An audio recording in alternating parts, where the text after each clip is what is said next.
Thank you very much for being here. I am Daniel Ikuenobe. I'm the CEO of an organization called Elevate Africa, and I'll be the moderator for this session. We are thrilled that each of you have been able to make it here. So just for us to kick off, I'm happy to introduce our panelists. So I will basically just call their names, and I'll just give a brief intro for them. The first on our list is Honorable Professor Adolf Faustine Mkenda. He's the Honorable Minister of Education, Science and Technology for United Republic of Tanzania. Yes, please. Yes, please. While he walks up, I'll give a quick profile. A seasoned academic and policy maker. Honorable Mkenda leads Tanzania's education transformation effort with a focus on access, STEM, and technology integration. Formerly Minister of Agriculture and a respected economist. He is spearheading national reforms to align education with global economic demands, promoting innovation, digital literacy, workforce readiness for the 21st century economy. So you're welcome, Honorable Minister. Thank you. Put your hands together again for him. Our host minister is next. He's a visionary leader in digital and inclusive education. Honorable Nsengimana brings extensive experience from the Mastercard Foundation and Intel corporations, where he led innovation in ICT and diversity policy. As minister, he is driving Rwanda's agenda for AI-enabled learning, teaching, training, and digital infrastructure, positioning the country as a continental leader in tech-driven education systems. So please help me welcome Honorable Joseph Nsengimana. Our host. Okay. I like the mood.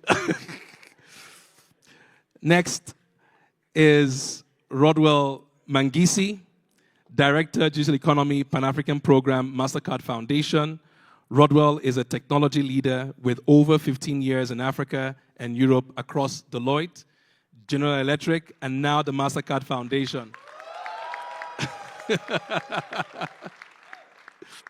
All right.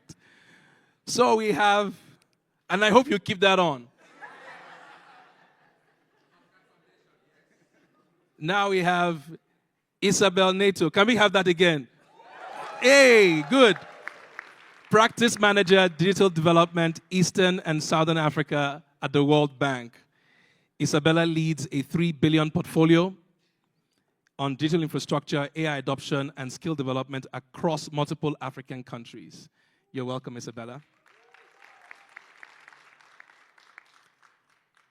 We have with us Liang, who is the Vice President for China Academy of Information and Communications Technology. Please keep the energy on.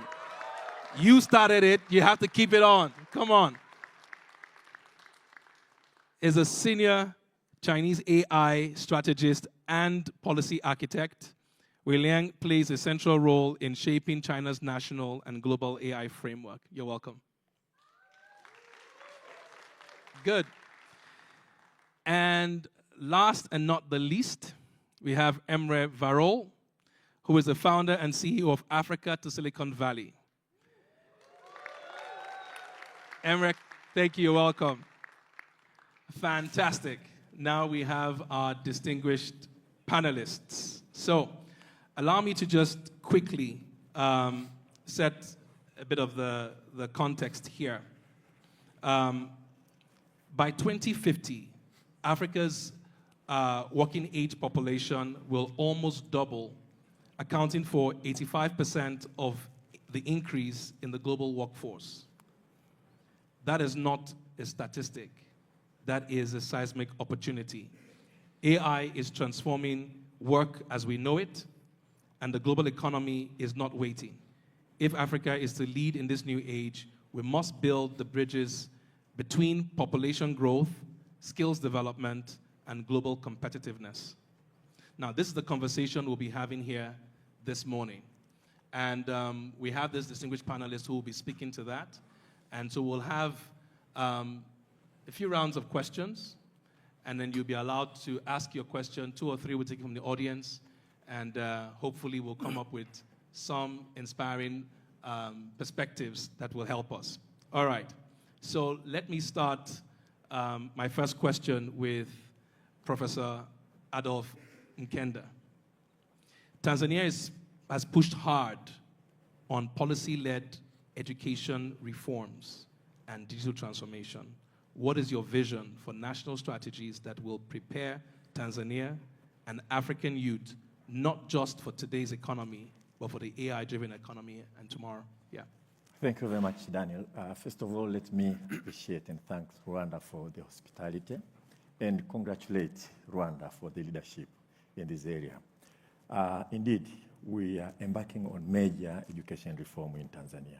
And 3 factors are driving that reforms. First of all, the demographic dynamics, as you alluded, the population growth, and the challenging of aligning education, skills, and training, and job opportunities. Secondly, globalization. That is increasing rapidly, irrespective of what happens a couple of days ago, that bring countries together, the economies are linked, and so on. And thirdly, the explosion of technological development. That includes digital development, the IE development, and so on. And therefore, the reforms that we're undertaking in Tanzania actually focuses on both quality, relevance, and skills in order to be able to cope with these 3 factors that are taking place.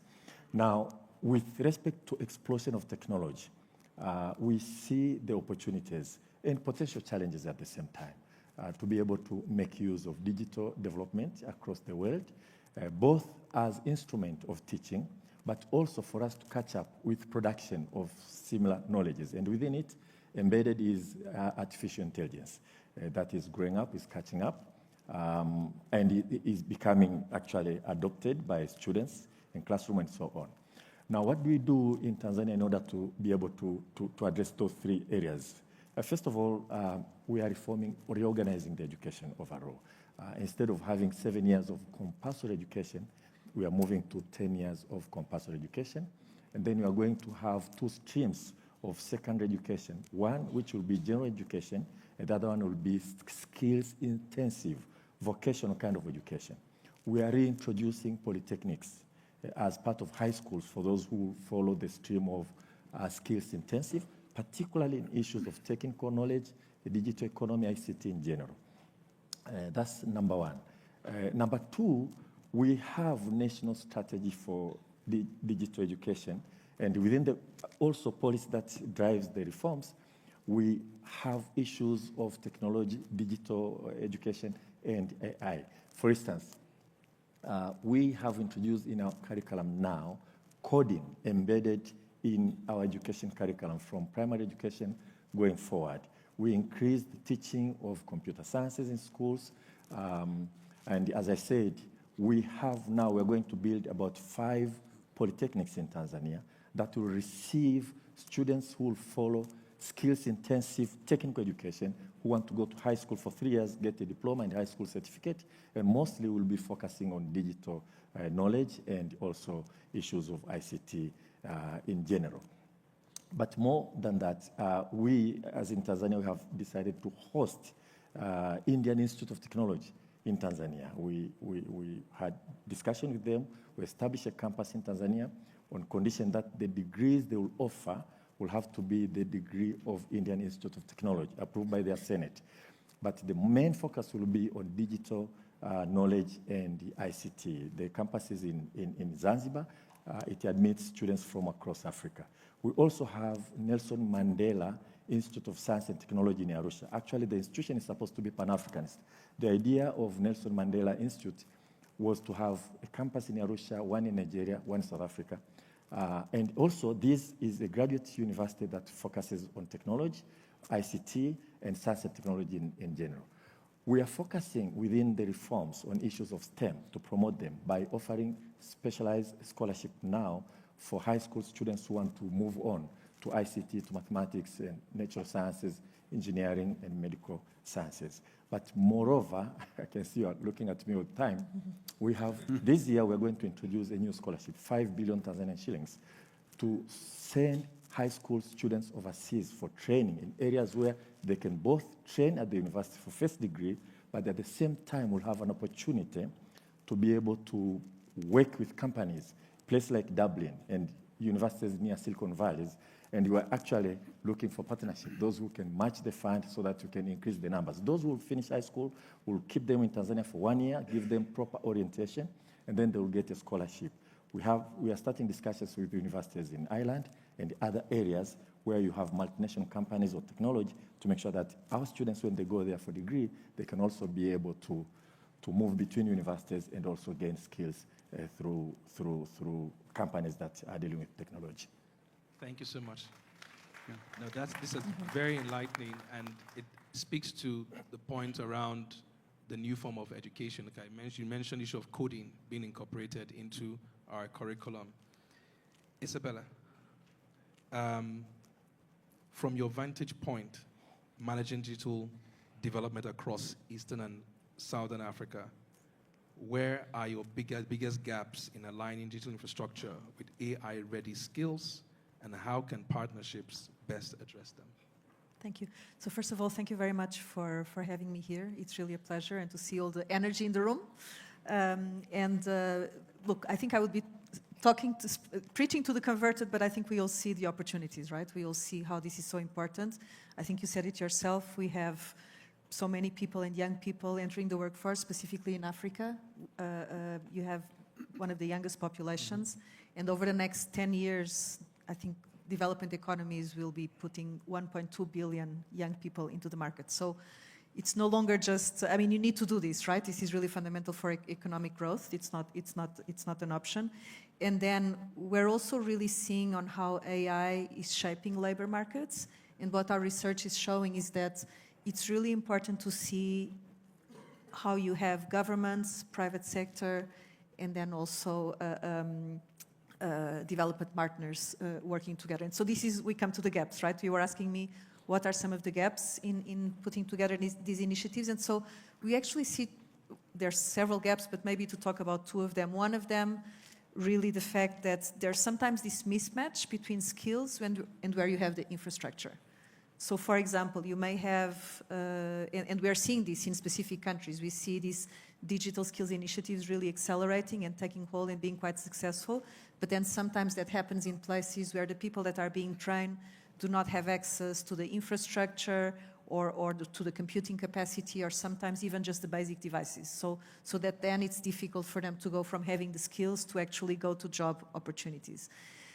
And then a related challenge, apart from the geographical location, is that sometimes you have some of these things being done in silos. So that, for example, if you look at innovation, policy, skills development, AI hubs, and so on, sometimes these kind of operate in silos, which means that the strategies are not coordinated. So again, what happens as a result is that sometimes you have talented individuals that are trained, but then there's not really the pathways to get them to employment. So I think what Minister from Tanzania is saying is very important, because you need to really be looking much more at these partnerships, right? Where you have, for example, development partners supporting governments to,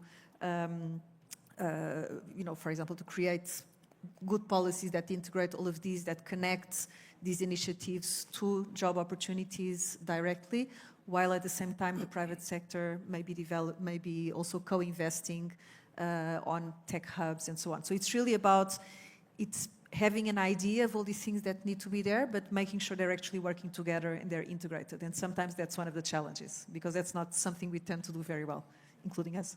The beautiful point around partnerships, extremely important. Let me go quickly to Rodwell. Yeah. Your experience across sectors and the region, just to piggyback on what has been said already, what scalable models are truly succeeding at closing the digital and AI skills divide? Now, I'll put this in context, especially for marginalized and underserved groups across the continent. Thank you, Daniel, and it's a pleasure to be here as well. So look, I think it's been, Isabel has mentioned that in Africa, right, 11 million young people go into the labor force every single year. So we have a huge population. We're calling it our youth dividend. But what we are seeing, though, is the models that are scalable for us to make sure that we are able to support each and every one of these young people is hybrid learning models. If you look at in Senegal, you've got the virtual university. We have seen the models like ALX across Africa, where you've and most of these you find that they're hybrid. You've got online and in-person training that is offered to young people at scale. Because if you've got 11 million young people coming into the labor force, you just heard about skills mismatch. Most of them, they want to be upskilled, they want to be reskilled. But if you were to, brick and mortar will constrain you. But if you start looking at these hybrid models, then all of a sudden you can reach scale. And then to your point, in terms of reaching marginalized people, maybe let me focus more even on people living with disabilities. It's not a model per se, but since we're discussing AI here, what we are seeing with some of the ventures that we are working on is what AI can do in terms of bridging that gap in access to skills and education for people who previously did not have access to this. I'll give you an example. We have Deaf Can Talk venture, from Ghana.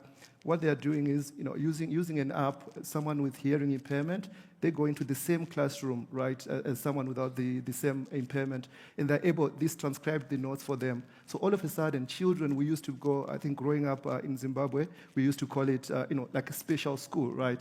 But now all of a sudden they can go and get the same quality education with every single child. And this kind of solutions for me, all of a sudden you're getting people who would typically be marginalized being able to access quality education. And one of the young people who's been using the Deaf Can Talk app, he actually won a robotics competition, right? Being able to learn by using this app. So I see those kinds of solutions being important and very critical for us to ensure that education is accessible to everyone. And also I think we need to always look at our own context, right, on the continent. One of our biggest challenges is the teacher to student ratio as well. And what we have seen, and what we have some solutions as well that we're seeing that are helping with the challenge of teachers being able to reach more students is if you look at a teacher's work, most of their day, the two things that take most of their time is planning and grading. But now with AI, most of those things that are mundane and repetitive, they can be automated, and all of a sudden you've got teachers being able to do what we want them to do best, which is offer personalized and quality training to our young people. So I think, in a nutshell, those kind of examples would help us to ensure that education is accessible to people who are typically marginalized. Thank you. Amazing. Thank you, Rodwell. And so in terms of, as we look towards jobs, skills, and talent mobility, we've spoken to reforms. We've talked about solutions and meet the gaps that you spoke to, and you've talked about scale, and of course some use cases you have clearly mentioned.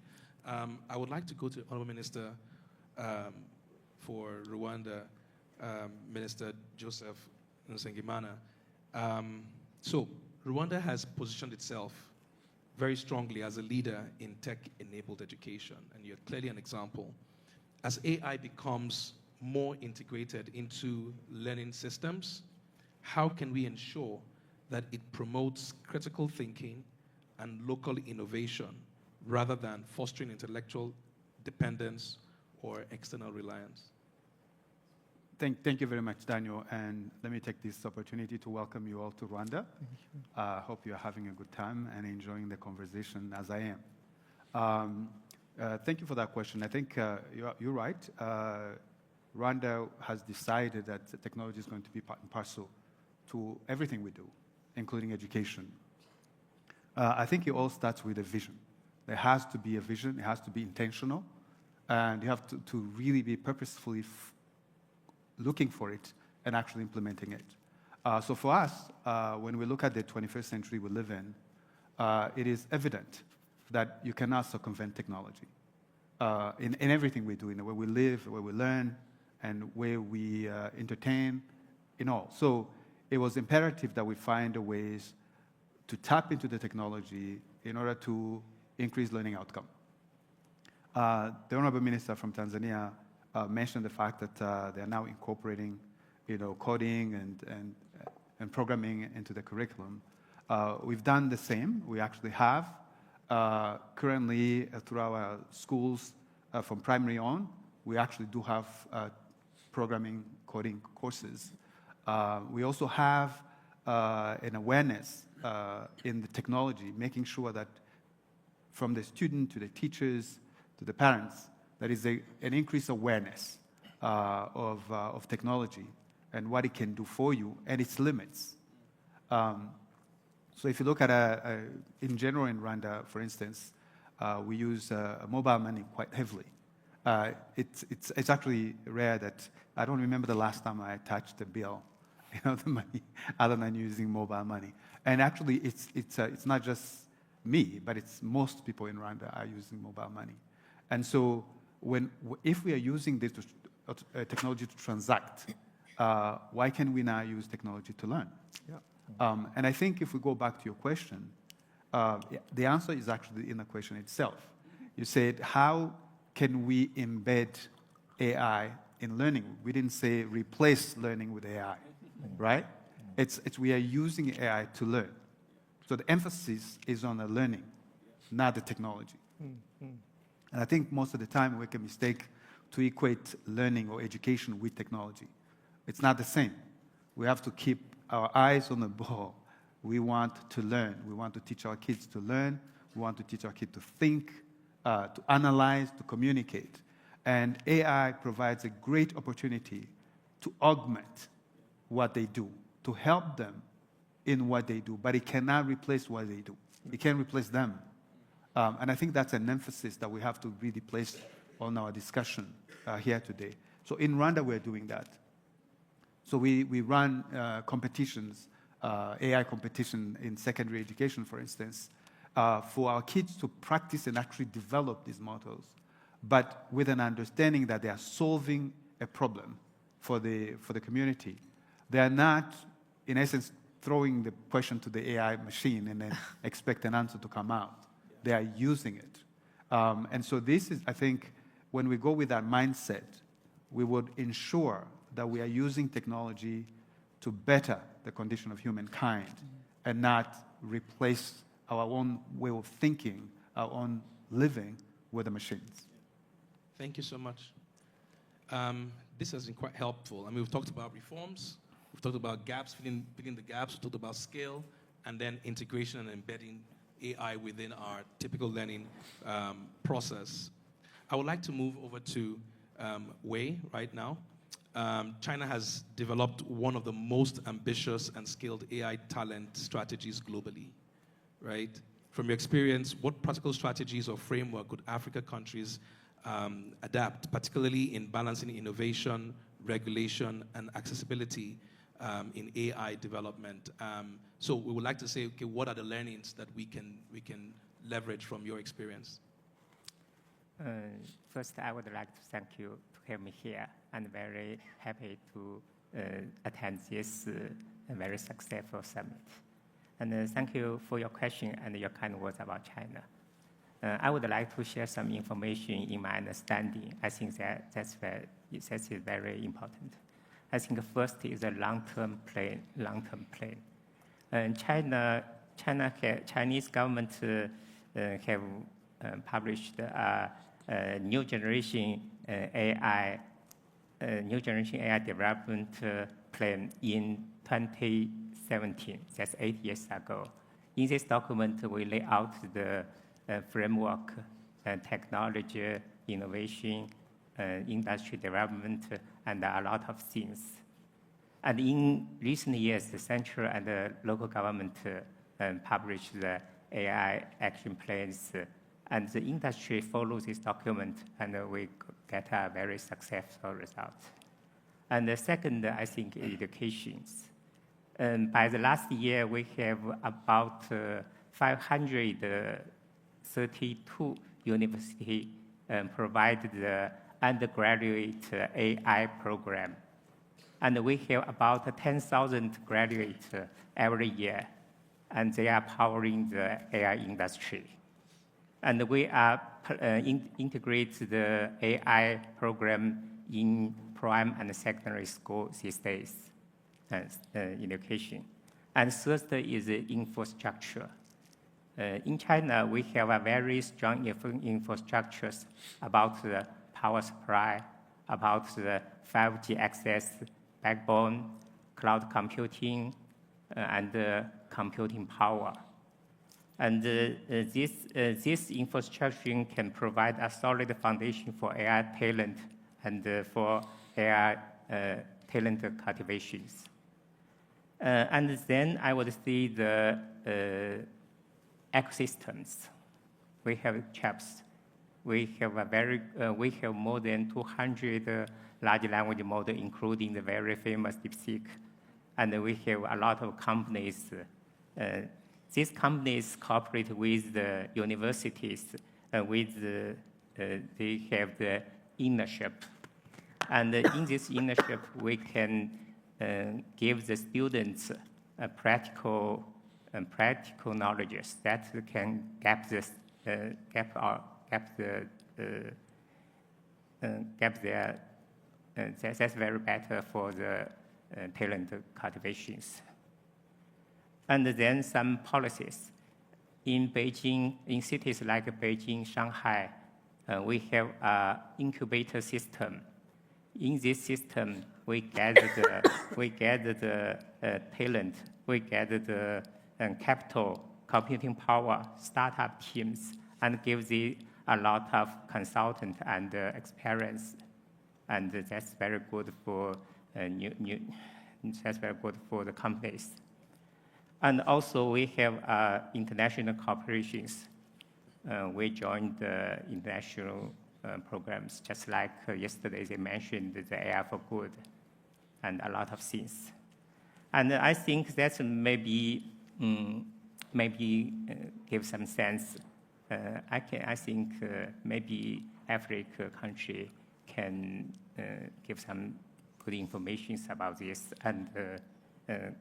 and using this to get a top level and top-down level design and long-term plan and AI for education, a lot of things. That's my information. Thank you. Amazing. Please, let's put our hands together. That is a good story. Amazing, amazing. I mean, quite inspiring when you think of the volume, the numbers you are churning out. The question around infrastructure and how that is helping, how you've embedded across board. And so we've looked at, in the conversation now, we've looked at how capacity is being built at the primary level and the secondary level and the university. Now let's speak to jobs. How do we link this with opportunities? You know, so I will come straight to Emre. And so let's understand. You're building direct bridges between Africa's software talent and top global tech firms. What has worked best in preparing the talent to perform at world-class levels? And how can this model be expanded to strengthen Africa's broader tech and AI ecosystem? So just, you're now layering in on top of all of these things we've talked about. How do we make this happen? Thank you very much for the opportunity. I would love to talk about 5 main pillars of education at A2SV. I believe that is the secret behind our success. Number 1, we prioritize depth over breadth. At A2SV, instead of trying to teach so many different skills at the same time, we focus on very few number of key skills, technical as well as soft ones, and our students spend a lot of time on those with hands-on practical experience. Number 2, our focus on soft skills. Because soft skills are super important, such as communication, leadership, teamwork, and like any other skills, they need to be learned by practicing. So to get better at public speaking, you need a public to speak. And we create such environments quite often so that our students experience and get better at that. Number 3, we remove the obstacles from the paths of our students. In Africa, having reliable internet connection is a challenge. We provide internet stipends to our students. Sometimes even having resources to get food. For some of our students, this is a challenge. We provide food stipends. This way, we want them to focus on education rather than worrying and wasting brain cycles on taking care of such kind of necessities of life and education. Number 4, as Rodwell mentioned, one of the challenges we are experiencing in classic education system is low teacher-to-student ratio. We need more teachers per student so that we can give personalized attention. In our in-person education, for each group of 30 students, we assign 3 educators. In remote settings, we assign 3 educators for 15 students.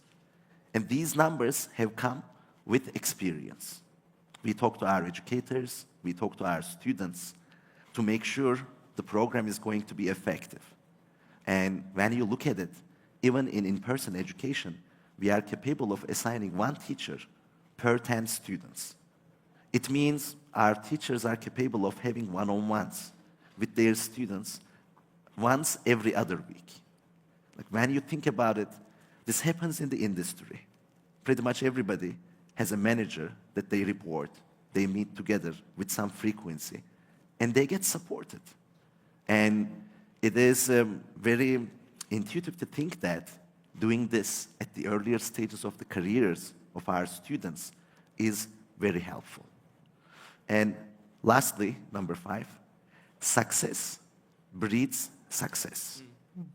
When I was teaching the first generation of students after the program, some of them who are currently working at Bloomberg, Google, confessed that, Emre, when you came, when you start teaching us data structures, algorithms, problem solving, communication skills, we thought that you are a nice guy. And these are interesting topics to learn. But frankly speaking, we didn't believe that we could have taken those jobs. So the first generation of our students, they took my words, they followed the path. However, they did not have 100% belief in the situation that they can make it. However, this has become a different story starting the second generation. When they have seen that their peers have achieved this, they have realized that they can do that. Yeah. So the mindset change, which is not easy, and which is something that we have achieved, I would say the most tangible outcome that I'm proud of. Because yes, we can make it. Africans can be at the front line of developing cutting-edge technologies. Amazing. Fantastic. Thank you. Minister Joseph, I'll come back to you. What are specific investments and pilot programs that Rwanda is currently doing that will ensure that Rwanda is competitive in the AI market? Thank you very much. I think this conference is an example of an investment that the country is making in this space. When we look at the education in general, so we are looking at investing at all levels of education. If you look at the higher education, we have a partnership with Carnegie Mellon University that opened its doors here a little over about 13 years ago. And now we're graduating a master's degree in AI engineering in various areas of technology. And these folks that are graduating, to your point, Emre, they are actually working for these big tech companies. I know when I was at the Intel Corporation, the last year I was there, actually, there was a young lady that was recruited directly from Kigali and went to work in the US as one of those graduates. So we're seeing real example of people who are graduating here in Rwanda and moving on to do big things. We also have a partnership with AIMS, African Institute for Mathematical Sciences, that's established here. They have a master's degree as well as PhD degrees in the sciences, focusing on mathematics sciences. And actually, we recently started talking about a partnership with AIMS to establish a program within our basic education where together we're going to develop AI models that would personalize the support to every single student based on the data we collected ourselves. This is one of the challenges when we talk about AI, is that it tends to be built on data that's outside of Africa. I think Minister Paula mentioned yesterday that African data constitute only 4% of the data that has been analyzed. So it's difficult to actually rely on the models that are built only on the 4% of the data. So this partnership with EMS that we're exploring is to actually build on the data that we collected ourselves. Because all our kids, we collect the data on our students, and so they would have a history of every child. And we can build a helper or a tutor that is based on personalized data. These are the opportunities that we're using, which is a result of investment that the government has made in higher education around that. We also have our polytechnics. We have about 5 colleges in polytechnics across the country, which are focused on technology and the technical aspect of the work. And so an investment in that space allows us to actually produce qualified people in the areas that we need them in that space. And along that line is that the government has made a decision that within our secondary education, 60% of our kids would actually go through our TVETs. And this is in line with what we see in Switzerland, for example, where 70% of their kids go through TVET. And the TVET model is different from some other models where TVET is a dead end. But these are actually pathways where you can continue all the way to higher education, but it has the technical aspect that you have those skills. And so these are some examples of what we're making investment directly in our schools to be able to produce the talent that we need to develop our country. Yeah. Thank you so much, Minister. That has been quite helpful because that gives a clear example of being intentional and taking agency for the future. I will go straight to Rodwell. The question is now, how is Mastercard Foundation helping to bridge the gap between talent development and real employment? Look, sorry, let me just add this now. Because we're now out of time, let's do it very sharp. So just give the punchy lines and rapid fire. Yeah, go on. So look, at the Mastercard Foundation, we, as you are aware, we have an ambitious target to enable 30 million dignified and meaningful work for young people by the year 2030. And we believe that we can do this through 2 ways. So it's workforce development and supporting entrepreneurs. So in terms of workforce development, you'll find that most of our programs, we're looking at demand-led skilling, right?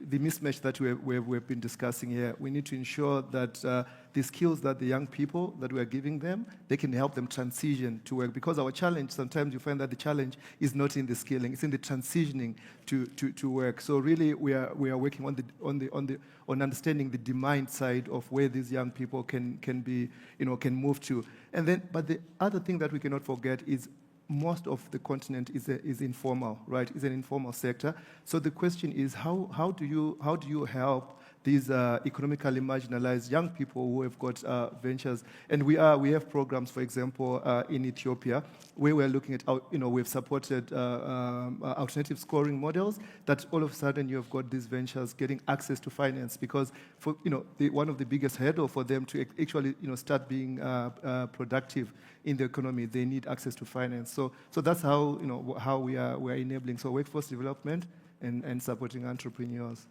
Amazing. Thank you so much. Minister Mkenda, the question now is, how is Tanzania working to use policy and reforms to drive AI-ready professionals in your country? Thank you very much. I have to make it short, so I'll start with one and then focus. First of all, we are promoting innovation, product development, and commercialization. We have set aside funds for that purpose for artificial intelligence products, and I think some of our youth are here at the demonstration. But I want to speak about creating a critical mass of experts in data science and so on and so forth. And also, in order to move fast, you have to admit that you have a long way to go. So we want to look at ourselves as we have a very, very long way to go, and we need to produce more experts in this area as human resources, not only in terms of applying artificial intelligence, but also producing knowledge in that area. That's why I talked about the scholarship. And I want to expand a little bit here because Mastercard is one of the partners we want to approach and talk to them, that the government is setting aside funds, and also Emre, the arrangement that you have, because what we want to do is to have high school students who finish in areas that can actually move for first degrees in data science, machine learning, artificial intelligence, to keep them in 1 year in Tanzania in a polytechnic, to give them orientation, to help them with digital literacy, because we have to admit that this is something we have a shortcoming if we look across all the schools, and then deploy them overseas. We are picking a leaf from countries like China, India, at certain stage of their lives where they had to flood universities abroad with their youth who came back to build their economy. So we are thinking of partnering with partners like here, Mastercard, I think we'll talk about that, so that we'll send these youth to universities where they can also have apprenticeship opportunities to produce a mass. And this will be just a meritocracy. We'll just pick the best, but we know they will come and help us to fuel the development. So that is the end I want to amplify, because that is an end where I want to get partners in this conference who we can work together in this project. Fantastic. Thank you, Minister. Now that we've heard that and we're talking partnership, you can put your hands together. I mean, come on. Actually, Yeah. I wanted to also tell my colleague, Minister from Tanzania, that you're welcome to send some of the students here in Rwanda as well. Yes. You know, we don't always have to go to the Western world. We do have really good, strong institutions across Africa that we can tap into. And then together we can strengthen those institutions to actually raise the quality within. Actually, if I may intervene, because this is the second time I came, you hosted me last year, and I always want to spend some time to visit institutions here in Kigali. You are doing a fantastic job, Rwanda, in this area. So we'll want to send more students here, for sure, because we want to have critical mass. And so it cannot just be Dublin or Stanford and so on. We can use opportunities available in Africa. On our part, also, we have Mbeya University of Science and Technology. We have that is a Nelson Mandela Institute of Science and Technology in Africa, that is based in Arusha. Indian Institute of Technology, that is actually a campus that draws students not only from Africa, I noted that from Asia and so on are coming there, so we welcome people to come. Absolutely. An exchange like this will help us not only to build Pan-Africanism, but also to learn from each other. So I will be very happy to send students to Kigali. Thank you. I'm loving this. So the two ministers have ushered us into another conversation on partnerships. So I'm going to come back to Isabella. You've heard the ministers talk on partnership. So partnership is key.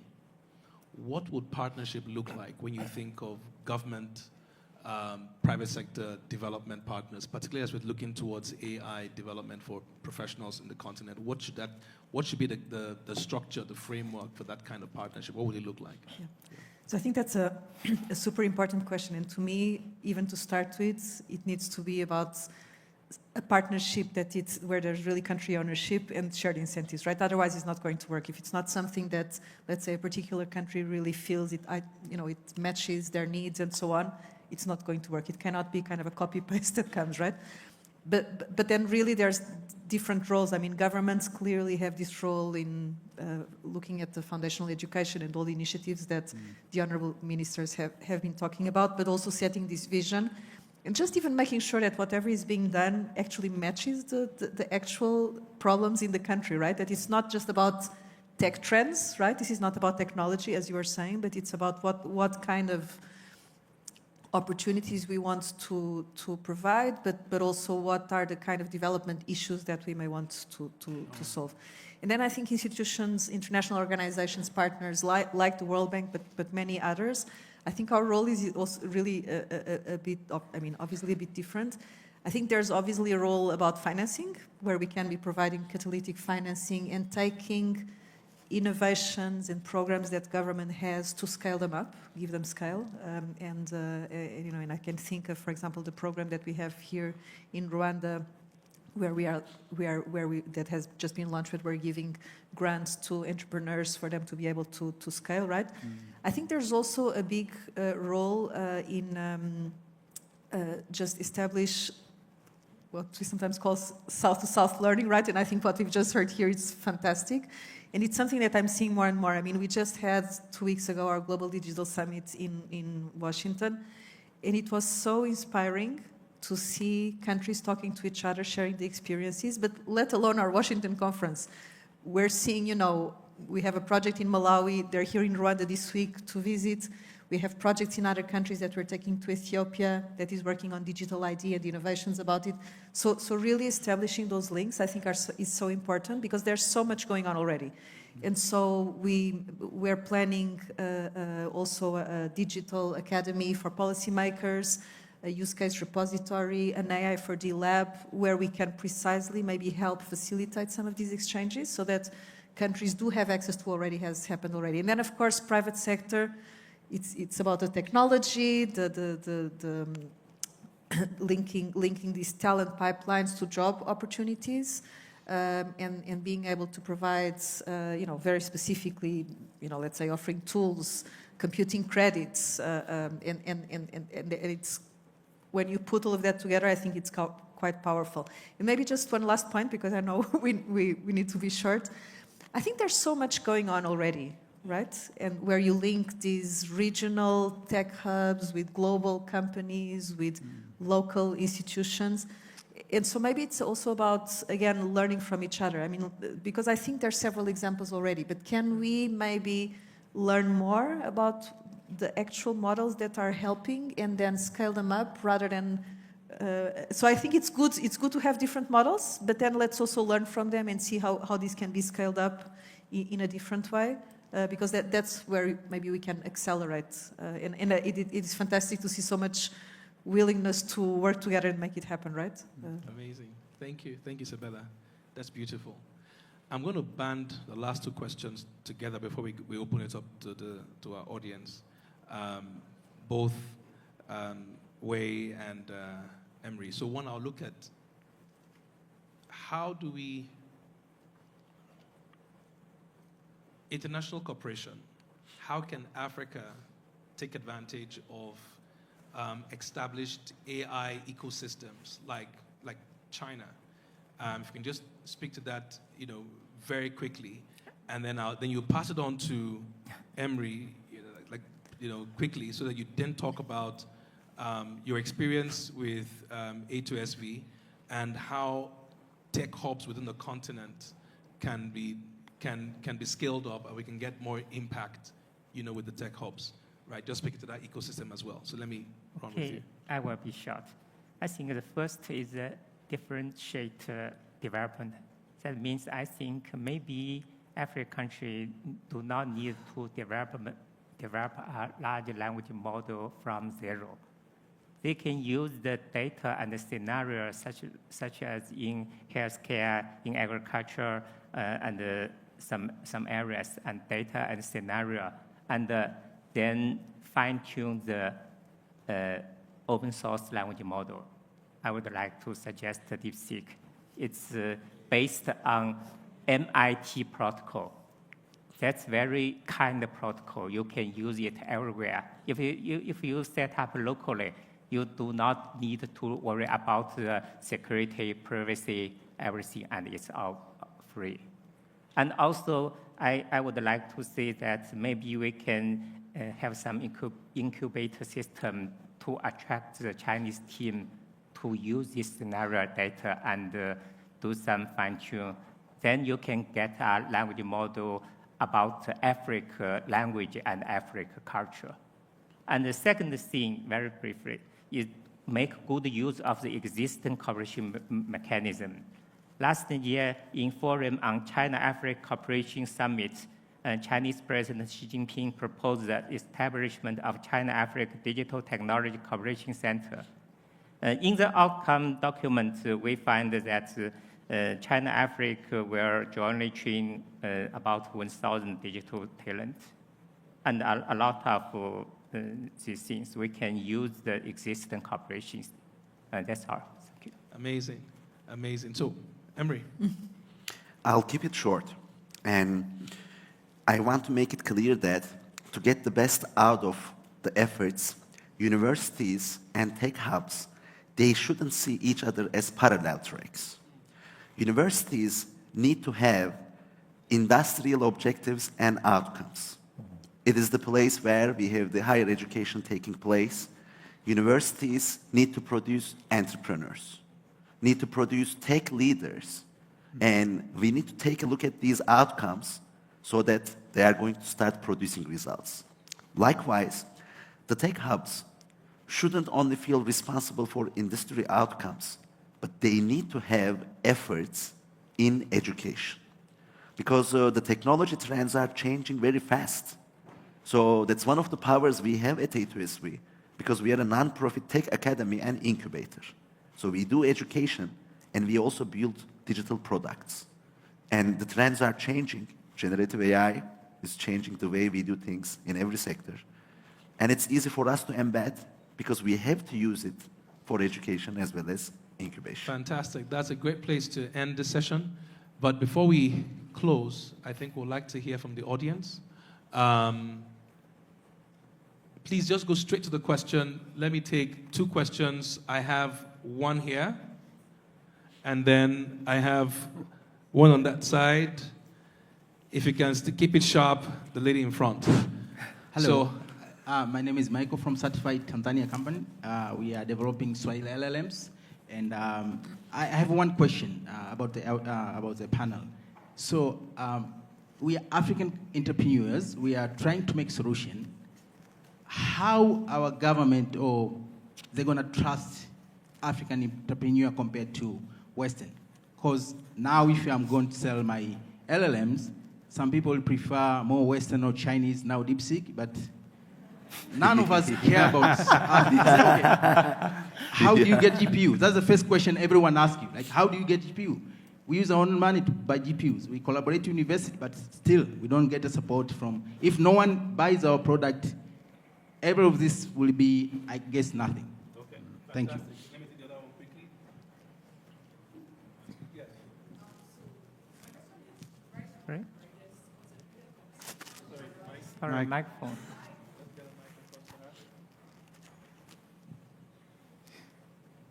Thank you. Okay, so my question is, right now there's like concentrated conversation around the integration of AI, but we're talking about it from the university perspective. Let's remember that, for example, wristwatches were just wristwatches until people started thinking of how do we integrate health trackers in wristwatches.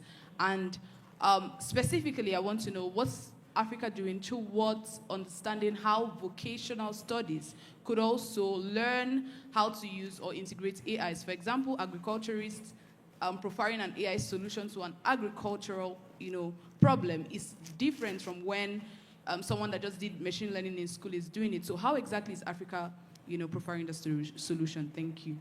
Thank you. The last question.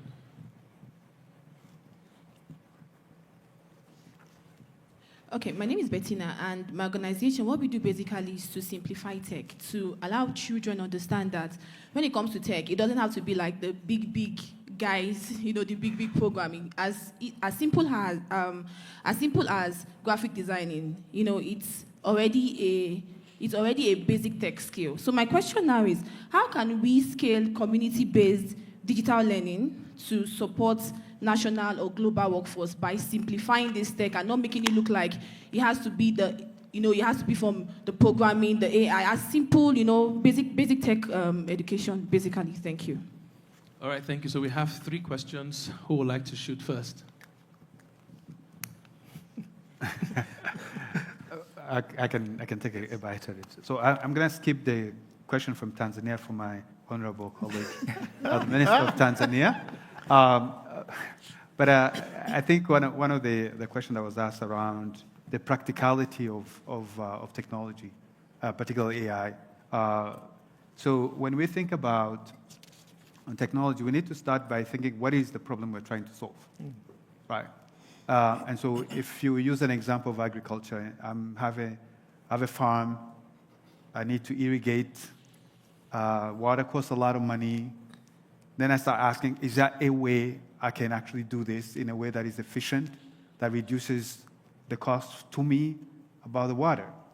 So what if I came up with something that would actually real-time test the water content in the soil and decide whether or not it actually does irrigation?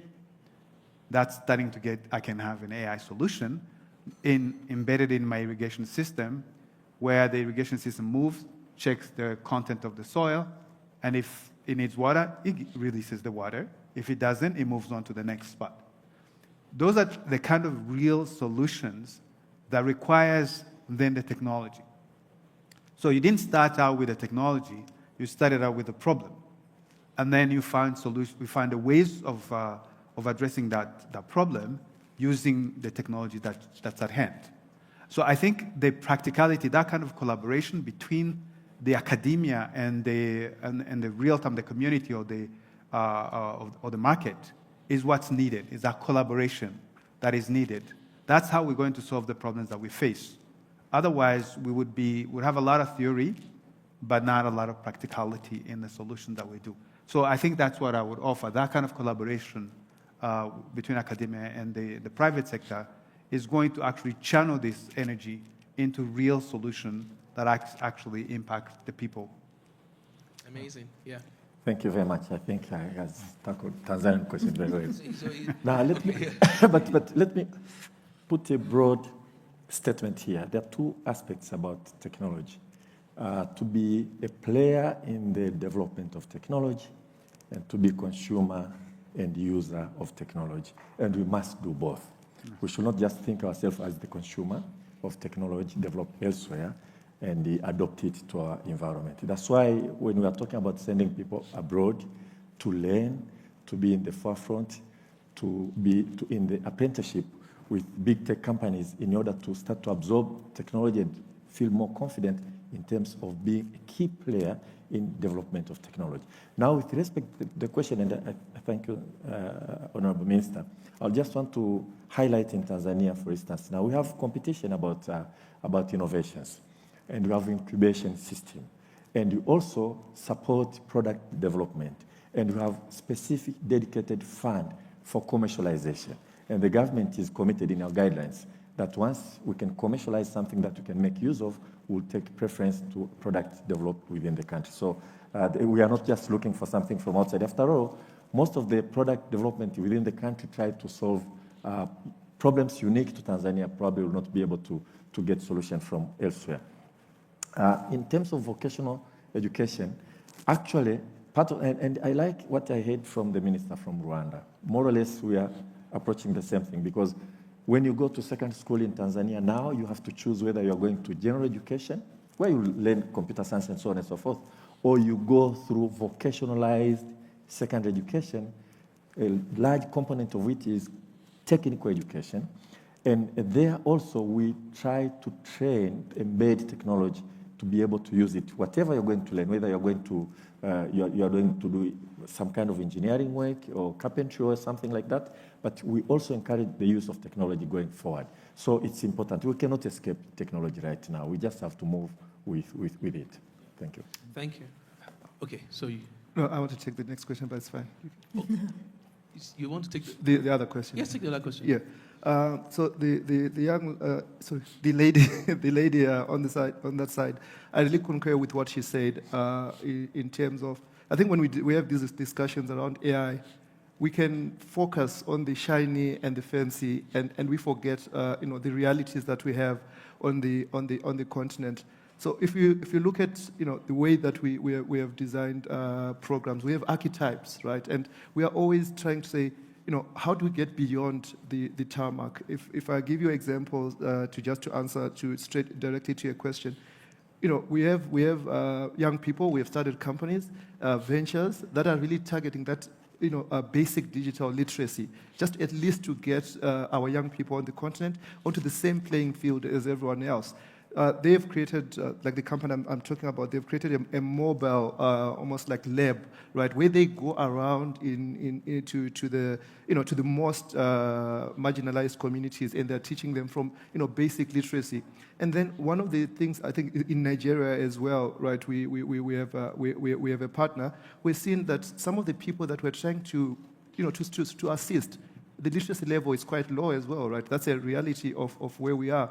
And then they've developed solutions where they're teaching, these people in their local languages, but using, technology and AI. So that's a very, very valid point that I think it's important that as we discuss AI, we don't widen that digital divide. But it's about being intentional in terms of the interventions that you make as we design programs. Whatever organization you are, intentionality in targeting the most marginalized people. That's very key to addressing the challenges that you have just mentioned. But 100% agree with you. Thank you.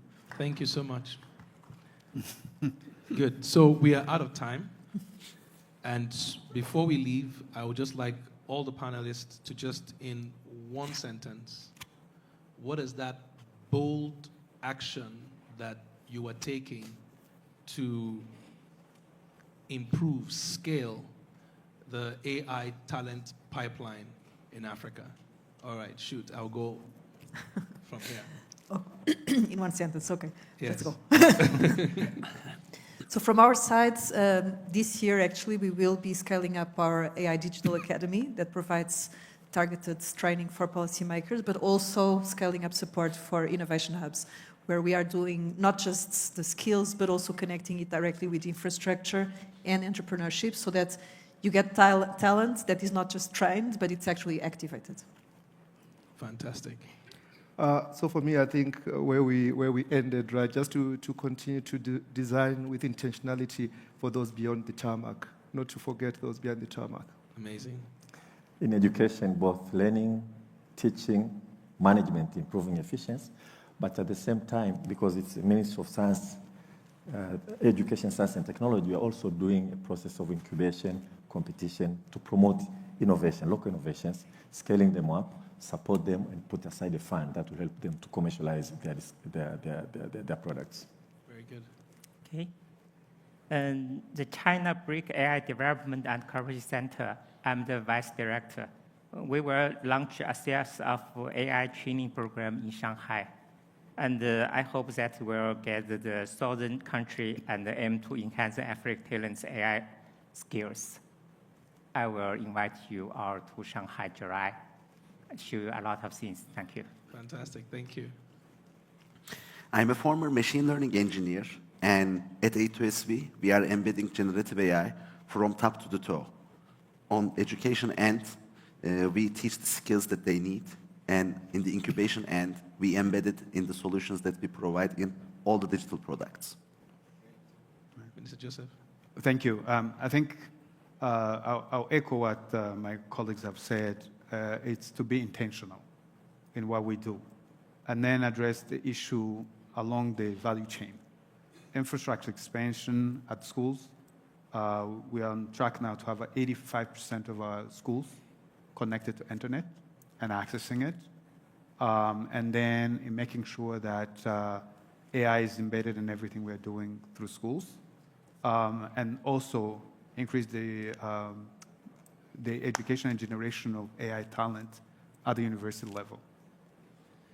Thank you so much, everyone. Thank you, panelists, and thank you, audience, for the wonderful time we've had here.